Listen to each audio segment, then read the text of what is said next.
Badan Penyelenggara Jaminan Produk Halal menegaskan perjanjian kerjasama resiprokal antara pemerintah Indonesia dan Amerika Serikat tidak menghapus kewajiban sertifikasi dan label halal bagi produk yang masuk dan beredar di wilayah Indonesia. Ya, Kepala BPJPH Ahmad Haikal Hasan alias Babe Haikal mengungkapkan bahwa produk impor asal Amerika Serikat akan memiliki 2 label halal di kemasan, yakni label yang diberikan oleh otoritas negeri Paman Sam dan juga Indonesia. Hal ini merupakan jawaban seiring dengan munculnya isu yang berkembang di sosial media bahwa produk asal Amerika Serikat dapat masuk ke Indonesia tanpa sertifikasi halal. BPJPH menegaskan bahwa hal tersebut adalah tidak benar. Kebijakan atau kewajiban sertifikasi halal di Indonesia tetap mengacu pada amanat Undang-Undang Nomor 33 Tahun 2014 tentang jaminan produk halal serta aturan turunannya. Babe Haikal menegaskan mekanisme kerjasama ini sudah tercantum dalam Mutual Recognition Agreement yang merupakan bentuk pengakuan standar halal antara BPJPH dengan lembaga halal luar negeri yang telah melalui proses asesmen ketat. Menurut Haikal, kerjasama ini juga memungkinkan jika otoritas halal yang diakui sudah memberi label halal. Maka Indonesia tidak perlu lagi memeriksa ulang kehalalan produk tersebut sehingga pemerintah hanya melakukan registrasi ulang saja. Mekanisme ini tidak berarti penghapusan kewajiban halal, melainkan penyederhanaan prosedur melalui pengakuan sertifikat halal yang diterbitkan oleh LHLN yang telah diakui BPJPH tersebut.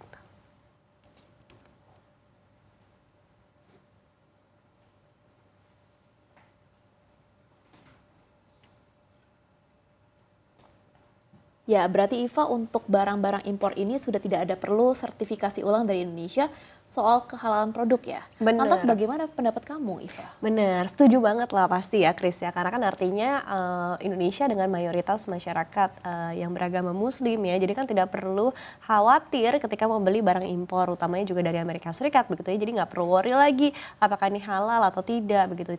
Tapi sudah dijamin begitu ya. Sudah ada keterangannya bahwa produk tersebut halal. Aku juga setuju sih dengan adanya keputusan ini masyarakat udah nggak perlu worry lagi dan udah yakin untuk memilih apa yang mereka konsumsi begitu Betul. ya. Cuman ini masih ada pertanyaan sih di aku. Gimana lembaga halal Indonesia begitu saja percaya dengan penilaian dari lembaga-lembaga halal yang ada di negara lain? Ini kan juga menjadi celah tersendiri ya, Iva.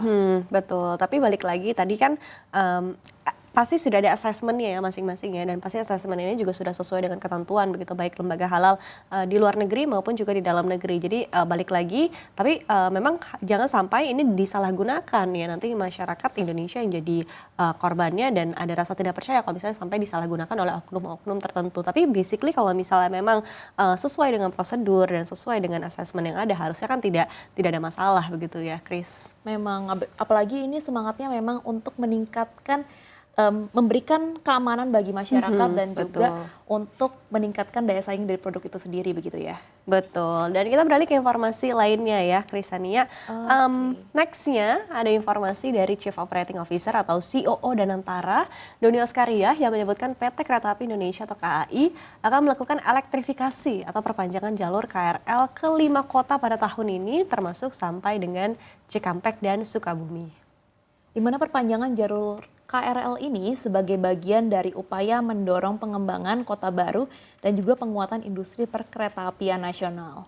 Doni menyatakan perpanjangan rute KRL akan dilakukan pada sejumlah jalur strategis, khususnya dari Jakarta menuju daerah penyangga seperti Jakarta Cikampek, Jakarta Sukabumi, dan Jakarta Rangkas Bitung. Menurutnya elektrifikasi jalur-jalur ini akan memicu pertumbuhan kawasan-kawasan baru di sepanjang lintasan. Doni pun menargetkan program tersebut harus direalisasikan pada tahun ini.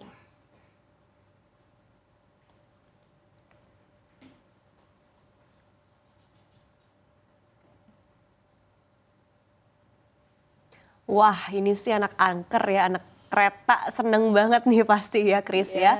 Apalagi bagi anak-anak yang kerjanya di Jakarta tapi tinggalnya di luar Jakarta, ini betul-betul kabar baik dan betul-betul dinanti, ditunggu-tunggu begitu ya. Karena selain mempermudah transportasi tapi juga meningkatkan perekonomian daerah-daerah yang dilewatinya juga. Dan di satu sisi adalah yang paling penting memudahkan para pekerja yang bolak-balik dari daerah-daerah penyangga ini ke Jakarta. Ya setuju banget, apalagi saya juga anak angker ya kadang-kadang. Jadi ini sangat membantu bagi masyarakat-masyarakat untuk bermobilisasi begitu. Apalagi ini juga meningkatkan industri dalam negeri, mengingat memang langkah ini dilakukan dengan dibarengi juga dengan kebijakan nggak boleh impor lokomotif dan juga gerbongnya. Jadi ada TKDN ya, ada ketentuan syarat yang harus digunakan produk dalam negeri gitu ya, Kris ya. Nah, tapi kalau misalnya kita sadari ini kan juga mungkin sedikit banyak ada dampak-dampak lain yang pasti juga akan terpengaruh begitu dengan semakin banyaknya moda transportasi umum. Memang ada potensi Jakarta bisa lebih padat lagi dengan ramainya masyarakat yang datang. Tapi memang udah padat sih ya, jadi ya udah gitu kan. Dan yang penting adalah tadi seperti apa mungkin yang diharapkan justru malah bisa mengurangi kemacetan sebetulnya, Kris. Iya, dengan dengan Kemacetan yang ada di mana-mana dan ya. juga kereta api yang udah nyampe ke daerah-daerah, tentu harusnya diharapkan dibarengi juga ya dengan pembangunan kota-kota satelit begitu ya. Betul. Jadi kemacetannya menyebar.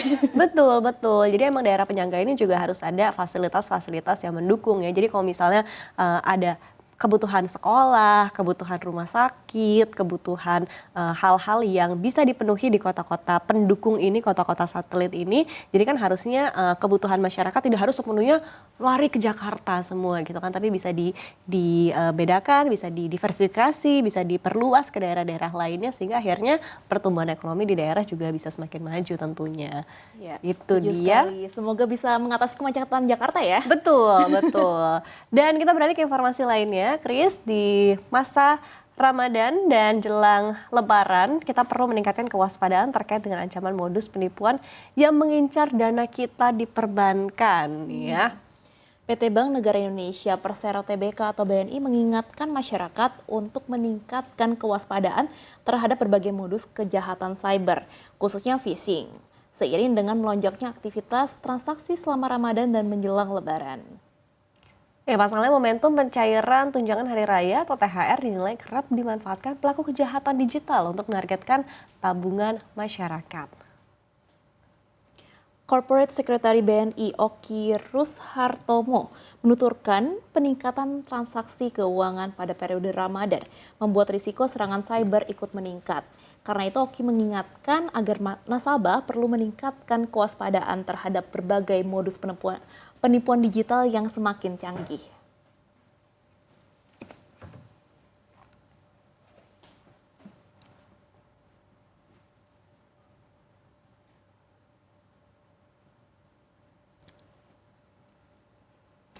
Iya, memang biasa kalau menjelang Lebaran nih, Kris, ada aja cerita. Aduh, kalau dulu tuh kecil suka banget dengar cerita orang-orang ya, bilang kalau misalnya lagi bulan puasa tuh harus lebih hati-hati karena lebih banyak maling dan lain sebagainya. Ini bukan maksudnya menjudge ya, tapi memang ada kebutuhan yang meningkat di bulan suci Ramadan, begitu khususnya menjelang Lebaran, di mana saat-saat orang-orang yang pekerja, karyawan mendapatkan THR, tapi kan ada beberapa pihak yang tidak mendapatkan THR, tapi tuntutannya tetap sama gitu, tuntutan sosialnya sama. Jadi ya banyak yang melakukan langkah-langkah yang tidak disarankan dan berdosa sebetulnya di bulan suci begitu. Iya, sangat disayangkan ya, tapi sekarang itu nggak cuma terkait konvensional pelanggaran ataupun kriminalitasnya, tetapi karena sekarang aja orang udah jarang pegang cash, HP juga selalu di tangan karena semua serba digital. Ya, jadi malingnya juga ikut pindah ke digital ya sekarang ya. Bener, jadi tadi ya harus hati-hati dengan apapun yang kita punya secara digital ya. Jadi harus waspada. Meskipun kalau misalnya kita ngomongin maling digital nih, fenomenanya sebetulnya tidak hanya menjelang bulan suci Ramadan saja, ataupun juga menjelang Lebaran begitu ya. Bahkan kalau misalnya menurut data dari OJK, pengaduan penipuan konsumen yang diterima Indonesia Anti-Scam Center atau AISC dari bulan November sampai 2024 sampai Januari 2026 ini sebanyak 32.000 lebih aduan masuk dengan nilai kerugiannya tebak berapa, Kris? Berapa tuh? 9,1 triliun rupiah. Wah, Bayangin gede ya. banget. Dan dari angka tersebut, total dana yang berhasil diblokir itu hanya sekitar 436 miliar rupiah. Wow, angkanya kerugiannya cukup besar, besar banget bahkan ya 9,1 triliun rupiah. Tentu itu modusnya pasti macam-macam, gak cuma satu modus doang ya. Betul. Nah, sekalian kita info kali ya, kalau misalnya ada kejadian penipuan, masyarakat bisa melapor ke website resmi IASC atau iasc.ojk.go.id. Benar, jadi tadi itu laman laporan yang mungkin bisa dicatat oleh masyarakat ya kalau misalnya ada modus-modus penipuan, jangan lupa dilaporkan begitu ya kepada tadi OJK ataupun juga tepatnya adalah kepada Indonesia Anti Scam Center. Kemudian nanti tentu bisa di follow up ya seperti apa perkembangannya, karena memang ini tugas kita juga ya sebagai masyarakat. Kalau misalnya kita merasa tiba-tiba kita ada kejadian yang tidak mengenakan kepada kita, tugas kita juga untuk melapor begitu ya, sehingga akhirnya otoritas juga tahu begitu kejadian yang terjadi di masyarakat seperti apa. Dan tadi artinya jadi nggak ada kejadian berulang di masyarakat Betul, lainnya, di betul. teman-teman kita lainnya juga nggak ada. betul, dan semoga sih kita semua aman-aman ya bulan suci Amin. Ramadan, begitu bisa menjalankan ibadah juga dengan aman dan lancar, dan THR juga bisa cair segera. Iya, Harapannya itu yang paling diharapkan itu ya. yang penting ya. Tapi itu dia tadi untuk teman-teman, tapi sekali lagi jangan lupa diingatkan ya untuk kita semua tetap selalu waspada apapun kondisinya.